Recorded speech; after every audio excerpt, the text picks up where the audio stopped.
পড়বো, চর্চা করবো। যদি প্রাথমিক স্তরে থাকে, সে আরকানে ইমানই জানে না, আরকানে ইসলাম জানে না, মারাতিবুদ্দিন দিনের স্তরগুলি জানে না, ইমানের শাখা প্রশাখা জানে না, তারপরে ফারায়েজ ওয়াজিবাত, দৈনন্দিন জীবনে ফরজ ওয়াজিব কি জিনিস সেগুলি জানে না, তাহলে সেগুলি জানা ফরজ।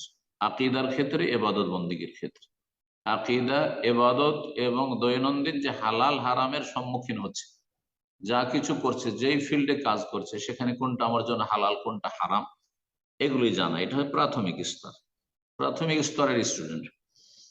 যদি দ্বিতীয় স্তরে পৌঁছে যায়, মারহালা সানিয়া, যে মোটামুটি ইসলাম সম্পর্কে প্রাথমিক জ্ঞান আছে কিন্তু অতিরিক্ত জ্ঞান অর্জন করতে চাই, তাহলে দেখতে হবে যে আকিদার ক্ষেত্রে গুরুত্বপূর্ণ মধ্যম সাইজের যে কিতাবগুলি রয়েছে, যেমন আল উসুলুস সালাসা, 3টি মূলনীতি, আর তারপরে সেটাও যদি হয়ে গিয়ে থাকে তাহলে আরো যে উলুমাতুল ইতিকাদ, কিতাবুত তাওহীদ, এই কিতাবগুলি, তারপরে আপনার কি বলছে আসমা সিফাতের ক্ষেত্রে ইমাম ইবনে তাইমিয়া রাহিমাহুল্লাহ আকিদা ওয়াসিতিয়া, এই কিতাবগুলি পড়বে।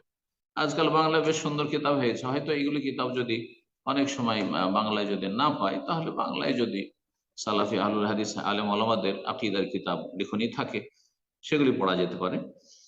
আর এগুলো হচ্ছে মধ্যম শ্রেণীর স্টুডেন্টদের জন্য, ছাত্রদের জন্য, ছাত্রীদের জন্য। আর তারপরে হচ্ছে আপার লেভেল, আর একটু এগিয়ে গেছে মাশাআল্লাহ, প্রাথমিক জ্ঞান আছে আর তারপরে বেশ কিছু জ্ঞান অর্জন করেছে, এখন একটু ওপর লেভেলে এসে দিন সম্পর্কে জ্ঞান অর্জন করতে চায়, তাহলে আকিদা তাহাবিয়া পড়বে, তাদমুরিয়া পড়বে আকিদার ক্ষেত্রে।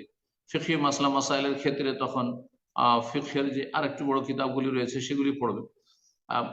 ফিকহের ক্ষেত্রে সংক্ষেপ করে দিলাম, যদি মধ্যম শ্রেণীর স্টুডেন্ট হয় তাহলে ফিকহের যে কিতাবগুলি, যেমন সংক্ষিপ্ত ইসলামী ফিকহ, অথবা তার পরে আপনার ফিকহুস সুন্নাহ, এই ধরনের কিতাবগুলি পড়বে। আর এক কথায় ফিকহের উপরে যে কিতাবগুলি পাবে সেগুলি পড়বে। তো এইভাবে এগিয়ে যাওয়ার চেষ্টা করবে, আর ভালো আলেমদের সাথে যোগাযোগ রাখবে। আর নিজে শুধু পড়েই যদি ইসলাম শিখে, তো অনেক সময় বিভ্রান্তির শিকার হবে। মানকানা শেখহু কিতাবা, যদি কারো ওস্তাদ শুধু কিতাব হয়, ওই পুস্তক পড়ে আমি ডাক্তার হয়ে যাব, শেখ হয়ে যাব, আমি জ্ঞানী হয়ে যাব, তো কাসরা খাতাও, ওলামারা বলেছেন, মুস্তালাহুল হাদিস, উসুলুল হাদিস ওলামারা, যে তার ভুল বেশি হবে, বিভ্রান্তির শিকার বেশি হবে, ওয়াকাল্লা সওয়াবহু, আর তার সঠিকটা কম হবে।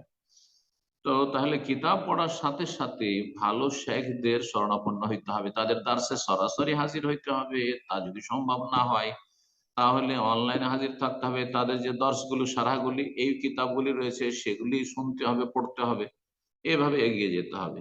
এইভাবে এইরকমই হাদিসের ক্ষেত্রে প্রাথমিক, প্রথমে বুখারী শুরু করে দিল, অথচ হাদিসের কোনো জ্ঞানই নেই, হাদিসের মাসলার জ্ঞান নেই, তো এটা ভালো হবে না। ধীরে ধীরে এগিয়ে যেতে হবে, তো এইভাবে এগিয়ে যাবে। জি, বারাকাল্লাহ ফিক। আল্লাহ তৌফিক দান করুন।